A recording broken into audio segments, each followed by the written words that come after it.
Bismillahirrahmanirrahim. So today the topic of discussion is bone arterial supply.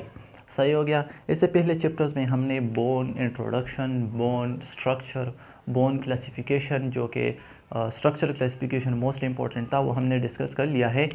अब हम bone की जो आर्टीरियल सप्लाई है, ब्लड सप्लाई है, वो डिस्कस करेंगे। सो मेन टॉपिक हमारा है blood supply of young long bone.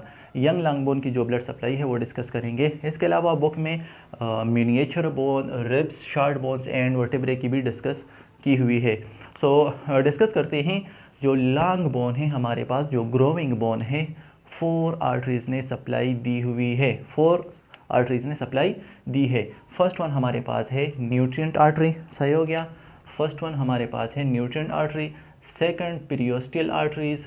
Third हमारे पास है epiphyseal arteries and fourth one हमारे पास है मेटाफिजियल आर्टरीज। सही हो गया। अच्छा, अब डिस्कस करते हैं लॉन्ग शॉर्ट बोन, या हम कह सकते हैं मिनिएचर बोन्स। तो nutrient artery and periosteal arteries ने सप्लाई दी है शॉर्ट बोन्स को, लॉन्ग शॉर्ट बोन्स को।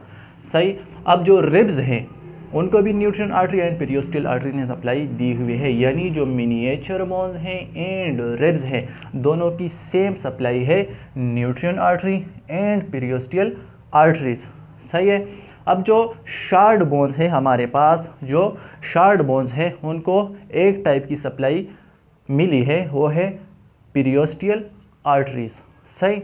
अब वर्टेब्रे जो है हमारे पास, वर्टेब्रे में हमारे पास बॉडी होती है और वर्टेब्रल आर्च प्रेजेंट होता है। सो जो वर्टेब्रा की जो बॉडी है मेनली, उसको दो आर्टरीज ने सप्लाई दी हुई है, interior spinal artery and posterior spinal artery. ये वर्टेब्रल बॉडी को सप्लाई मिली है 2 आर्टरीज की।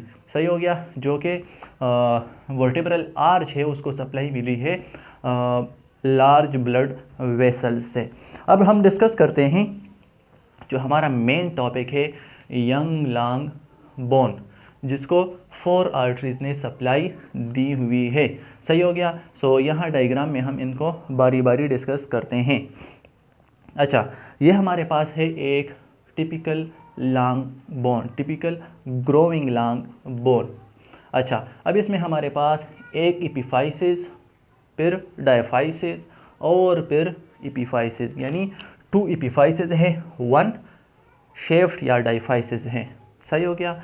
एपिफाइसिस के साथ हमारे पास ये ब्लू कलर में नज़र आ रहा है, ये हमारे पास आर्टिकुलर कार्टिलेज है जो कि हाइलिन कार्टिलेज से बना है। अच्छा, अब एपिफाइसिस के बाद ये हमारे पास क्या है, एपिफाइसिस। एपिफाइसिस के बाद हमारे पास क्या है, एपिफिजियल प्लेट, जो कि एपिफिजियल कार्टिलेज, जो कार्टिलेज से बना है, एपिफिजियल प्लेट है हमारे पास। सही हो गया। उसके बाद हमारे पास ये जो रीजन है, ये जो रीजन है जो कि डायफाइसिस को एपिफाइसिस के साथ मिलाता है, इसको हम बोलते हैं मेटाफाइसिस। इस साइड पे भी और इस साइड पे भी मेटाफाइसिस हो गया। अब हमारे पास ये जो रीजन है पूरा का पूरा, ये हमारे पास है डायाफाइसिस। डायफाइसिस को थोड़ा डिस्कस करते हैं। सो डायफाइसिस में हमारे पास मेनली एक पेरियोस्टियम होता है और हमारे पास कार्टेक्स प्रेजेंट होता है और इसके अलावा मेडुलरी कैविटी। सो ये जो रीजन है ये हमारे पास है, ये हमारे पास पेरियोस्टियम है। 2 लेयर्स हैं, outer fibrous and inner cellular layer, 2 layers हैं, 1 2। सही हो गया। और इसके अलावा ये जो रीजन है पूरा का पूरा, ये रीजन हमारे पास है कॉर्टेक्स का, जो कि कॉम्पैक्ट बोन से बना है। सही। और ये जो पूरा का पूरा रीजन है यहाँ से यहाँ तक, ये हमारे पास है मेडुलरी कैविटी, जो कि कैंसिलस बोन से बना हुआ है ये सारा रीजन। सही है। अब इसकी जो ब्लड सप्लाई है वो डिस्कस करते हैं। सो 4 मेन आर्टरीज ने इनको सप्लाई दी हुई है, nutrient artery, periosteal arteries, epiphyseal arteries and metaphyseal arteries. बारी बारी इनको डिस्कस करते हैं। सो फर्स्ट स्टार्ट लेते हैं हम एपिफिजियल आर्टरी से, यहाँ से स्टार्ट लेते हैं। सो ये जो रीजन है पूरा का पूरा, ये एपिफाइसिस है और ये जो ब्लड सप्लाई है, ये जो आर्टरी आई हुई है, ये हमारे पास है एपिफिजियल आर्टरी। ये हमारे पास एपिफिजियल आर्टरी है। और ये एपिफिजियल आर्टरी आई कहाँ से है, जो मेन ब्लड वेसल होता है, जो मेन ब्लड वेसल होता है बोन को, जॉइंट को, जो कि जॉइंट कैप्सूल, साइनोवियल मेम्ब्रेन और एपिफाइसिस को सप्लाई देती है। सही हो गया। सो जो जॉइंट का जो मेन ब्लड सप्लाई है, जॉइंट की जो आर्टरी होती है वहाँ से एक ब्रांच निकलती है और उसको हम एपिफिजियल आर्टरी बोलते हैं और एपिफाइसिस को ब्लड सप्लाई करती हैं। जॉइंट की जो ब्लड सप्लाई है वो हमारे पास ऐसी होती है, जो जॉइंट को जो आर्टरी आई है वो अराउंड द जॉइंट सर्कल बनाती है। सही हो गया। अब वो जो आर्टरी सर्कुलर फॉर्म में होती है और एक नेटवर्क सा मेशवर्क सा बनाया होता है, उसको हम कहते हैं सर्कुलर या सर्कुलस वस्कुलोसस। सर्कुलस वस्कुलोसस। उसी सर्कुलस वस्कुलोसस से जॉइंट को भी सप्लाई मिलती है ब्लड की, साइनोवियल मेम्ब्रेन को भी। सही हो गया। और इसके अलावा एपिफाइसिस को भी। जो ब्रांच सर्कुलस वस्कुलोसस से एपिफाइसिस को आता है उसे हम एपिफिजियल आर्टरी कहते हैं। ये हो गया। अब सेकंड हमारे पास है metaphyseal arteries. Metaphyseal arteries. So metaphyseal arteries metaphysis के रीजन को सप्लाई करती है और ये आर्टरीज जो मेन वेसल्स होती हैं, सिस्टेमिक वेसल्स, ब्लड वेसल्स, वहाँ से ओरिजिनेट करती है और यहाँ मेटाफाइसिस में पहुँचती है। यहाँ पे मेटाफाइसिस में जब ये पहुँचती है तो ये ऐसी आर्टरीज होती हैं जो इसको हम कहते हैं hairpin arteries, and arteries इसको हम कहते हैं। ये मेटाफिजियल आर्टरी है और ये यहाँ पे मेटाफाइसिस में आके ख़त्म हो जाती है। ये आगे एपिफाइसिस में या डायफाइसिस में नहीं जाती, बल्कि ये मेटाफाइसिस में ही ख़त्म हो जाती है। सही हो गया। अच्छा, नेक्स्ट हमारे पास है पीरियोस्टियल आर्टरीज। नेक्स्ट थर्ड वन हमारे पास है पीरियोस्टियल आर्टरीज। सो पीरियोस्टियल आर्टरीज को यहाँ पे हम डिस्कस करते हैं। ये जो रीजन है, ये जो आउटर कवरिंग है, हमने डिस्कस किया, ये हमारे पास पीरियोस्टियम है। इस पीरियोस्टियम को जिन आर्टरीज ने सप्लाई दी हुई है इनको हम कहते हैं पीरियोस्टियल आर्टरीज। ये जो आपको नज़र आ रहे हैं ये सारे हमारे पास है पीरियोस्टियल आर्टरीज। सही हो गया। अब ये जो पीरियोस्टियल आर्टरीज है इनको, ये तो एक पीरियोस्टियम को सप्लाई देती है, एक तो पीरियोस्टियम को सप्लाई देती है, ये हमारे पास एक पीरियोस्टियम को सप्लाई देती है। और सेकंड हमारे पास ये 1/3 ऑफ द कार्टेक्स, एक पीरियोस्टियम हो गया और 1/3 ऑफ द कार्टेक्स। कार्टेक्स और पीरियोस्टियम एक दूसरे के साथ लगे हैं। So periosteum and outer 1/3 of the cortex are supplied by periosteal arteries. अब थोड़ा न्यूट्रिएंट आर्टरी को डिस्कस करते हैं। सो हमने कहा कि एपिफाइसिस को एपिफिजियल आर्टरीज ने कवर किया, मेटाफाइसिस को मेटाफिजियल आर्टरीज ने कवर किया, आउटर कवरिंग जो मेम्ब्रेन है पीरियोस्टियम और outer 1/3 of the cortex diaphysis का, उसको पीरियोस्टियल आर्टरीज ने कवर किया। अब रहता है हमारे पास 2/3 of the cortex, inner 2/3 of the cortex and medullary cavity and inner 2/3 of the cortex. So इन दोनों को सप्लाई किया है न्यूट्रिएंट आर्टरी ने। ये न्यूट्रिएंट आर्टरी हमारे पास कहाँ पे एंटर होती है? एक फोरामेन के थ्रू एंटर होती है, उसे हम न्यूट्रिएंट फोरामेन कहते हैं। सही हो गया। अच्छा, ये जो न्यूट्रिएंट फोरामेन है ये हमारे पास growing end of the bone से अवे प्रेजेंट होता है, growing end of the bone से अवे प्रेजेंट होता है। लाइक ये हमारे पास ह्यूमरस है, ये रेडियस और अल्ना है। सही हो गया।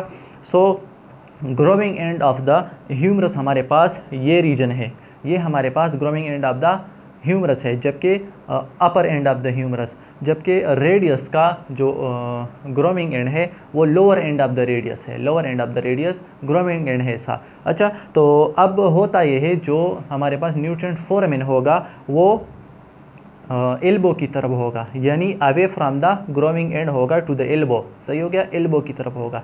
और जो फीमर और तिबिया का जो न्यूट्रिएंट फोरामेन होगा वो इसके अपोजिट होगा। सही हो गया। अच्छा, सो न्यूट्रिएंट फोरामेन के थ्रू जब न्यूट्रिएंट आर्टरी एंटर होती है तो एंटर होती है through to the cortex, compact bone में। और हमने कहा था कि कम्पैक्ट बोन में हमारे पास कैनाल्स प्रेजेंट थी।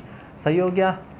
कम्पैक्ट बोन फंक्शनल यूनिट से बना था, ओस्टियोन जिसे हम कहते थे, और उस ओस्टियोन में हमारे पास कैनाल प्रेजेंट थी उसको हमने कहा था हेवर्जन कैनाल, और एक ऑस्टियन की हेवर्जन कैनाल दूसरे के साथ कनेक्टेड थी थ्रू आ कैनाल जिसे हम वोल्क मेन कैनाल कहते थे। सही हो गया।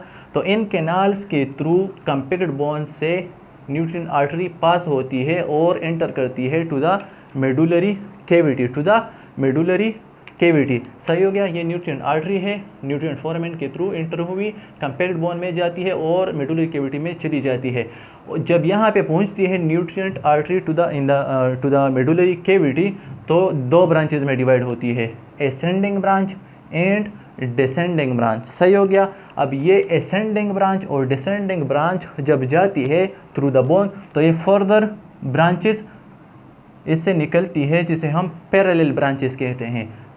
फर्दर ब्रांचेस निकलती है यहाँ पे और इनको हम कहते हैं पैरेलल ब्रांचेस। सही हो गया। और ये मेटाफाइसिस तक पहुँच जाती है न्यूट्रिएंट आर्टरीज। अब ये जब मेटाफाइसिस में पहुँच गई तो ये क्या करती हैं कि मेटाफाइसिस में ये क्या करती हैं, एनास्टोमोस करती है। एनास्टोमोसिस क्या है, मिल जाती है, दो ब्लड वेसल्स का मिलना, ये हम एनास्टोमोसिस इसको कहते हैं। तो ये मिल जाती हैं किस किस के साथ, मेटाफिजियल आर्टरीज और एपिफिजियल आर्टरीज। सही हो गया। न्यूट्रिएंट आर्टरी मेटाफाइसिस में क्या करती है, एनास्टोमोस करती है विद द मेटाफिजियल आर्टरीज और एपिफिजियल आर्टरीज। सही हो गया। That's all about the nutrient artery. अच्छा, फिर देखते हैं यंग लॉन्ग बोन को 4 आर्टरीज ने सप्लाई दी थी, nutrient artery, periosteal artery, epiphyseal artery, metaphyseal artery. Epiphysis को एपिफिजियल आर्टरी ने कवर किया और ये एपिफिजियल आर्टरी कहाँ से आई थी, सर्कुलस वस्कुलोसस से। सही हो गया। आर्टरीज के जो ब्रांच एक नेटवर्क था around the joint, around the capsule, सही हो गया, वहाँ से आई थी। अच्छा, मेटाफाइसिस को मेटाफिजियल आर्टरीज ने, जो कि सिस्टेमिक वेसल से ब्रांच हुई थी, मेटाफाइसिस को मेटाफिजियल आर्टरी ने सप्लाई किया। पेरियोस्टियम और 1/3 ऑफ द कॉर्टेक्स को पेरियोस्टियल आर्टरीज ने कवर किया। 2/3 of the cortex and medullary cavity plus metaphysis को न्यूट्रिएंट आर्टरी ने कवर किया और इसको नरिश। लॉन्ग शार्ट बोन को डिस्कस करते हैं। सो लॉन्ग शार्ट बोन को 2 सप्लाई मिली है, nutrient artery and periosteal artery. अच्छा, जो ग्रोइंग लॉन्ग शार्ट बोन होगा उसमें मेनली हमारे पास न्यूट्रिएंट आर्टरी होगी। सही हो गया। जबकि जब in the after the puberty क्या होता है कि लॉन्ग शार्ट बोन में न्यूट्रिएंट आर्टरी को रिप्लेस कर देता है कौन, पेरियोस्टियल आर्टरी। सही हो गया। सो मेजर पार्ट उसमें फिर पेरियोस्टियल आर्टरी का होता है ब्लड सप्लाई में। सही हो गया। अच्छा, इसको डिस्कस करते हैं। सपोज ये हमारे पास एक लॉन्ग शार्ट बोन है, सही। अब इसको न्यूट्रिएंट आर्टरी क्या करती है, middle of the shaft, diaphysis के मिडल में। सही हो गया। लॉन्ग शार्ट बोन में क्या होता है, एक एपिफाइसिस एक डायफाइसिस। सो डायफाइसिस के मिडल में क्या होता है, न्यूट्रिएंट आर्टरी अंदर जाती है और अंदर जाके क्या करती है, प्लेक्सेस बनाती है, एक नेटवर्क बनाती है और पूरे के पूरे लॉन्ग शार्ट बोन को सप्लाई करती है। सही हो गया। अब जैसे हमने कहा कि प्यूबर्टी के बाद क्या होता है कि ये न्यूट्रिएंट आर्टरी रिप्लेस कर दी जाती है बाय द पेरियोस्टियल आर्टरी।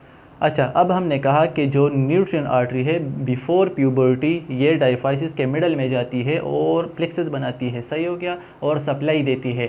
तो इन्फेक्शन के चांसेस शेफ्ट में बहुत ज़्यादा होंगे। सही हो गया, क्योंकि nutrient artery middle of the shaft में जाती है और वहाँ पे प्लेक्सेस बनाती है, तो चांसेस ज़्यादा है इन्फेक्शन के। सही हो गया। लेकिन प्यूबर्टी के बाद क्या होता है कि न्यूट्रिएंट आर्टरी रिप्लेस कर दी जाती है बाय द पेरियोस्टियल आर्टरी, तो फिर चांसेस ऑफ इन्फेक्शन कम हो जाते हैं। सही हो गया। रिब्स की अगर हम बात कर ले, सो यहाँ पे भी nutrient artery and periosteal arteries दोनों ने सप्लाई दी हुई है टू द रिब्स। रिब्स को भी 2 सप्लाई है, बिल्कुल लॉन्ग शार्ट बोन्स की तरह। शार्ट बोन्स को एक टाइप ने सप्लाई दी हुई है, वो है हमारे पास पेरियोस्टियल आर्टरीज, यानी ये पेरियोस्टम है हमारे पास और यहाँ से बोन को नरिश करता रहता है। सही हो गया। वर्टेब्रे को हमने कहा कि वर्टेब्रल बॉडी को anterior spinal artery and posterior spinal artery ने सप्लाई दी हुई है। सही हो गया। So that's all about the bone arterial supply and young long bone को ख़ास तौर पे आपने इस डायग्राम के थ्रू याद कर लेना है।